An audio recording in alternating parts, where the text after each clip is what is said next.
Hi friends, మనమైతే మిరపకైతే మొన్న బూడిదకి పురుగుకైతే మనం కొట్టాం కదా. ఇప్పుడైతే మనము కాపు సెట్ చేయడానికి పూత రాలిపోకుండా అందుకైతే మనమైతే కొన్ని అయితే ప్రోడక్ట్స్ తీసుకొచ్చాం. ఇదొకటి డబుల్ యాక్షన్ F2. ఇది పూతలకి కాపు రాలిపోకుండా పూతలకి ఇది వర్కౌట్ అవుతుందని అయితే మనకైతే చెప్పారు. తర్వాత వచ్చేసి మనకు ఇది సీన్వా. ఇది వచ్చేసి త్రిప్స్కి ముడత కానీ త్రిప్స్ ఏమైనా ఉన్నా కూడా మనకి త్రిప్స్ ఎక్కువగా చెట్టు అంతా ఆకు వచ్చేసి ముడతగా ముడుచుకుంటుంది కదా, అది పోవడానికి త్రిప్స్ చాలా ఎక్కువ ఉంటే పోతుందని కూడా మనకు చెప్పారు. ఇది తర్వాత ఇంకోటి ఇచ్చాడు జోకో. ఇది కూడా అంతే. మనకైతే ఇప్పుడు కాప్ సెట్టడానికి పూత బాగా రావడానికి పింఛ బాగా దిగడానికి అయితే మనకైతే ఈ 3 రకాలు అయితే మనకి ఇచ్చారు ఫ్రెండ్స్.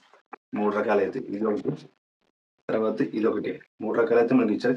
ఇదైతే మనకు స్ప్రే చేయలేదు. బూడిదకి పురుగుకి అయితే మనం ఇప్పుడు స్ప్రే చేసాము.